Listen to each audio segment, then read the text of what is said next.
Hey, what's up, man? I hope everybody had a good weekend. I hope everyone enjoyed the State of Play and Summer Game Fest. I'm gonna talk more about that in next week's video and the subsequent videos after that. But today, let's get into these prices. Man, gaming has never been more expensive. For decades, gamers were accustomed to hardware becoming cheaper over time. Historically, consoles launched at premium prices and gradually received permanent price cuts as manufacturing became more efficient. The current generation has largely reversed that trend. Instead of falling prices, many game products have experienced price increases years after launch. Now, the PlayStation 5 launched in 2020 at $499.99 for the disc model and $399.99 for the digital edition. By 2026, Sony announced major price increases, raising the standard PS5 to $650.99 and the PS5 Pro to $900 in several regions, while citing continued global economic pressures. And now, additionally, these similar pricing pressures have affected controllers, accessories, subscription services, PC hardware, and software development budgets throughout the industry. This video explores why gaming companies continue increasing prices, whether those prices are justified, and what it means for players moving forward. Now, I don't think this is the case, but one has to ask themselves, are price cuts dead? I can't remember the last time I saw the PlayStation 5 console go on sale somewhere. Perhaps it was at other major party retailers like Walmart or Target or Amazon or something like that, but directly from PlayStation Direct, probably wasn't since Christmas time or Black Friday. But I just don't see that these changes in price, I don't think is it going to be reversed anytime soon. And if it is, it's going to be during like a holiday season or something like that, what may have you. And it's not going to be something as a foreseeable future type of price change where it will remain decreased. I think it will always be elevated to some extent, because as the costs of things continue to increase, these industries and these business owners and these companies, they're only going to continue to increase their products as well. It's going to work in tandem with one another. I think this is just the new gaming reality, and I think kind of perpetuates the sensation that gamers constantly feel like they're squeezed. You're constantly taking my money, you're taking this, you're taking that. So there's very limited amounts of resources that people have to spend and to fund their hobby of gaming in general. So let's just rehash this timeline, right? So the PlayStation 5 launches in November of 2020. Digital edition $400, disc edition $500. The PS5 Pro launched in 2024 at $700 and notably did not include a disc drive, requiring a separate purchase for physical media support. In 2025, Sony increased PS5 pricing in multiple markets. In March of this year, 2026, Sony announced another significant increase: PS5 to $650, PS5 Digital to $600, PS5 Pro to $900, and the PlayStation Portal to $250. Now, comparing launch prices to current pricing, that reveals a dramatic shift. The PS5 disc went from $500 to $650, which is a $150 increase. The digital went from $400 to $600, which is a $200 increase. And the PS5 Pro went from $700 to $900, which is another $200 increase. Historically, such increases years into a console generation would have been considered highly unusual. But truth be told, I think nowadays we can discard that premise that it's unusual for these prices to increase now. I mean, imagine paying more money 6 years later, and that's exactly what we are doing.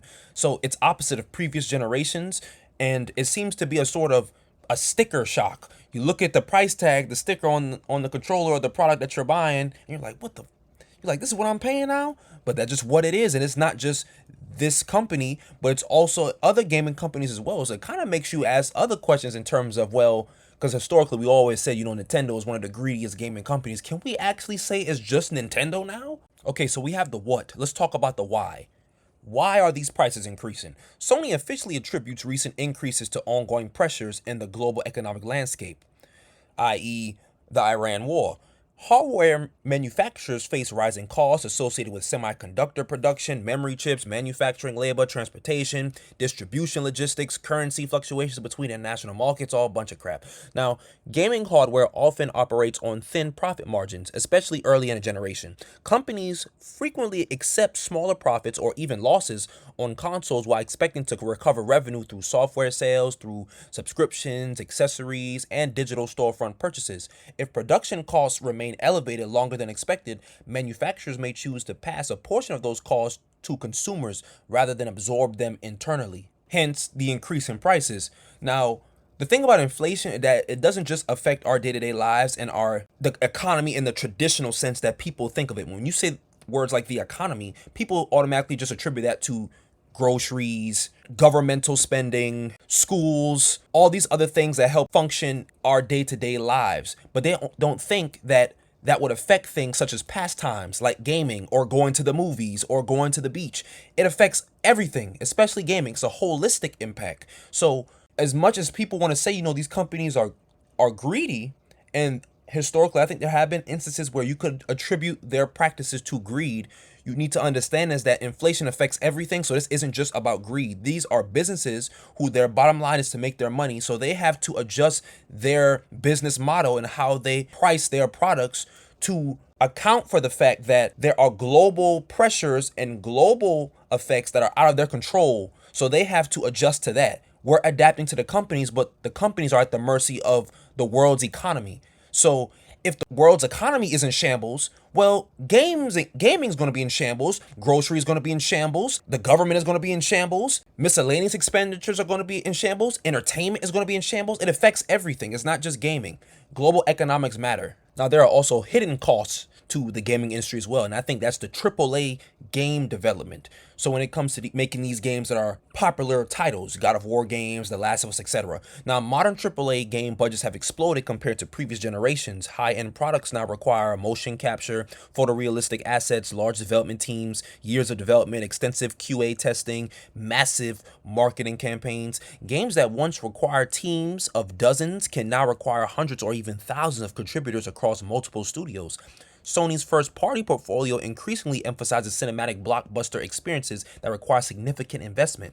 As developer budgets increase, platform holders face growing pressure to maximize revenue from every part of their ecosystem. So not only is the cost of living going up, but the cost of production of video games are going up as well. It's not cheap to make these things. And as much as people complain and they say, hey, we want quality games, we would prefer that you off-put the release of this game so that you can deliver us a quality product. Okay, the game devs can respond to that by saying, you know what, we're going to do just that. We're going to off-put the game. We're going to take more time and put more things into it, more resources, but we're going to have to hit you with that price tag when it comes to the finished product, because it costs a lot to make this. We have to recoup some of that money that we put into it when it came to production.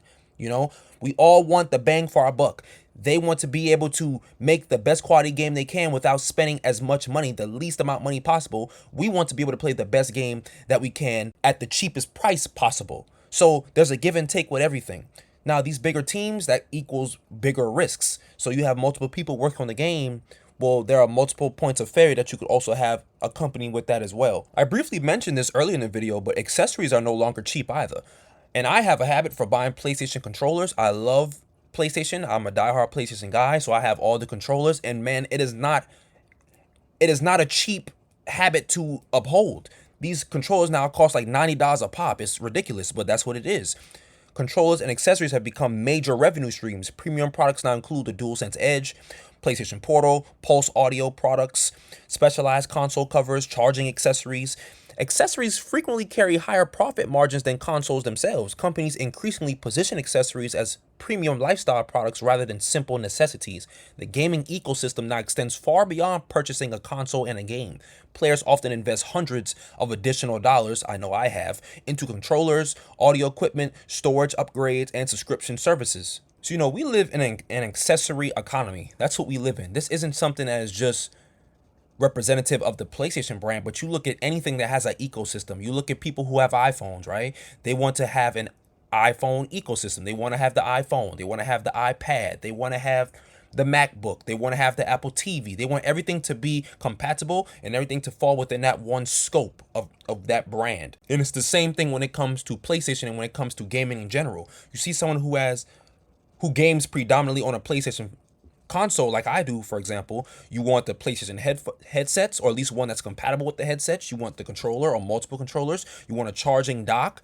You want to buy the SSD with the heatsink so that you can have more storage, because the storage that we got was good, but it wasn't extensive enough, especially for the games that they're producing nowadays, how content and storage heavy they are. So we live in an accessory economy. That's just what it is. And then everything has to be premium when it comes to the quality, when it comes to the quality of life, when it comes to how long you want to use it, how often you use these things. Everything needs to be premium. Everything needs to be pristine. Everything needs to be up to everyone's standards.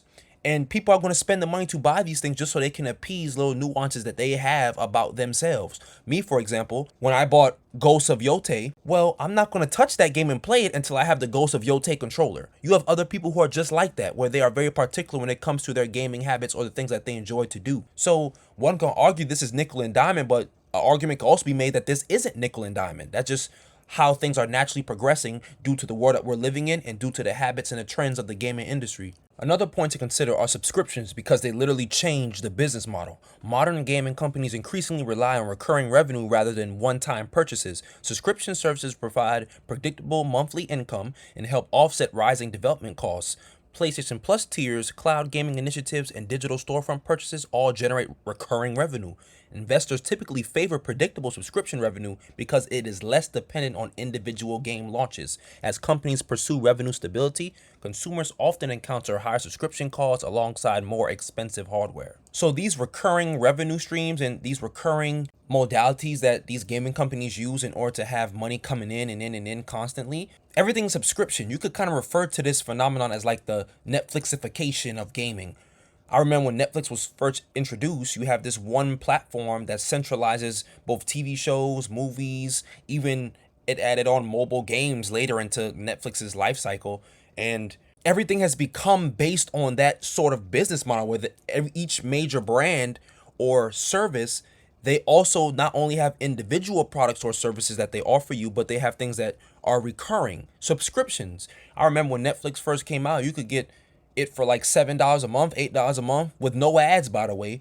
Nowadays, the price has increased exponentially. And not only that, but you have, during that time, I don't even think PlayStation had a premium subscription service like it has now. I think they had like PlayStation Online or just PlayStation Network, the account, which you just sign up and create it, but you didn't have to pay a monthly bill to it, I don't think, in order to acquire certain things. I don't remember that, at least. I could be wrong, but I don't remember that for sure. But it's definitely not like that now. So this whole Netflixification of everything, that's something that has not only affected streaming in the cinema industry, but also games too. So are these increases in prices actually justified? Supporters argue that inflation affects every industry. Manufacturing remains expensive. AAA game costs more than ever. Hardware innovation requires ongoing investment. Critics, however, argue that gaming companies already generate billions in annual revenue. Digital sales eliminate many physical distribution costs. Executive compensation continues to rise. Consumers are paying more while receiving fewer physical extras. Online discussions often reflect both viewpoints, with some players accepting inflationary realities while others view repeated increases as evidence of excessive corporate profit seeking. Now, gamers may ask themselves, is this more necessity or is it greed? I would think that the truth probably lies somewhere closer to the former, but in actuality, maybe somewhere more in the middle, where it's not necessarily greed, but it's not actually wholly necessity either.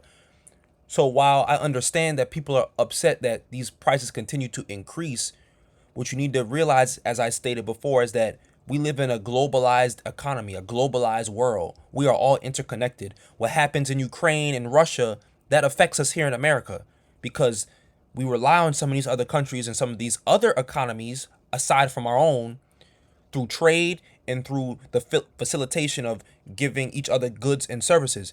So the fact that there are wars going on in other countries, or that there are conflicts going on in other places, or that there are embargoes, or that there are taxes, or all these other things, that can affect us here in America.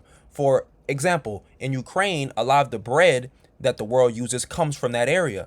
Well, if there's a war going on, well, our ability to access that bread and those grains is hindered. So now the bread and grains that we already have here in state, those are going to go up in price because the supply, the amount of the supply has been temporarily cut off due to what is going on there. So something that is something that's more rare, it increases in value. So the more rare something is, the more value it has. So because that bread is something that we don't have in high supply, it becomes more rare, which means you got to pay more prices for it. You have to pay more money for it. It's the same thing when it comes to gaming. So I don't necessarily think that it's completely greed. And you could argue that it's not completely necessity either, because as I stated prior, people are upset because they do think that the salaries and the money that developers are making and that these executives are making, they're still making a shit ton of money. They're making a lot of money. So people are wondering, well, are you bolstering your own salary? Are you bolstering your own compensation whilst still trying to increase the prices for the products and services that you give us? It's not fair. So I see both sides here. I think both can be true. And also is probably wholly determined, not wholly, but I think this is a heavily individualistic sort of question as well. It just depends on who you ask, especially if you're someone who's in the game industry or you're someone who's on the outside looking in. Someone who's on the outside may think that this is probably greed. Someone on the inside may still think it's greed, but they also may see the justification in the perspective of people who think that it's a necessity. People just need to understand that this isn't just a PlayStation problem. Price increases have affected multiple sectors of gaming: console hardware, PC graphics cards, subscription services, physical accessories, video game software. The industry as a whole faces rising development costs, supply chain challenges, and pressure from shareholders to maintain growth. What players are seeing from PlayStation may be part of a broader industry-wide transformation rather than isolated corporate decision-making. The traditional expectation that technology automatically becomes cheaper over time appears less reliable than it once was. So what does this mean for gamers? Gaming remains one of the largest entertainment industries in the world, yet consumers are encountering higher costs across nearly every category. The combination of inflation, rising development budgets, premium accessories, subscription growth, and investor expectations has fundamentally altered how gaming companies generate revenue. Whether these increases are necessary business decisions or excessive profit seeking remains heavily debated. One thing is increasingly clear though: the era of waiting for major console price cuts may be over, at least for the foreseeable future. So as I listen to what people say about the increases in prices, I look at how PlayStation and these major gaming companies are moving and how they're increasing said prices. It makes you ask yourself questions. Me particularly, I've asked myself, where's the breaking point? Something's got to give. Eventually, people may say, oh, no, I'm not buying this, or developers are going to continue to just go up in prices. Regardless of people having that mindset, we all love games. That's why we're here. That's why you're watching this video. We all love to play video games. So people are going to buy the products regardless. They're just not going to be able to put as much money and as much time into this habit as they once did. Now, I also ask myself, will consumers push back? I think they'll complain. They may have forums, Reddit posts, but I think that might be the most extreme part of it. In the EU, they have the Stop Killing Games initiative. I don't know if we'll have something like that in America. And if we did, realistically speaking, how far would it actually get? You see what I'm saying? So, and just generally, my final question is, what happens next? Who knows? I don't know what. We all are just waiting to see what could be seen, what could happen. I know me, for one, the prices are increasing, but it's okay. Not because I have money like that. It's just because if you're just someone who works hard, someone who doesn't have a lot of expenses, someone who doesn't have any kids, which a lot of us don't. Which a lot of people cannot say nowadays. A lot of people do have kids. But if you're someone like me, this is an inconvenience. It's not a hindrance.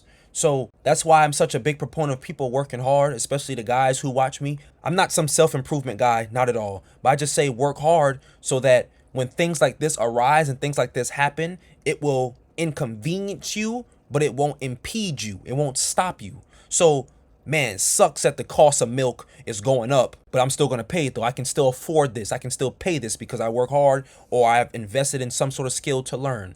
That's why I'm such a big proponent of that, so that when things like this happen, it doesn't bother you. But anyways, whether we agree or disagree, let me know what you guys think in the comments. I'm Harlem. Thank you for watching, and I'll catch you in the next one.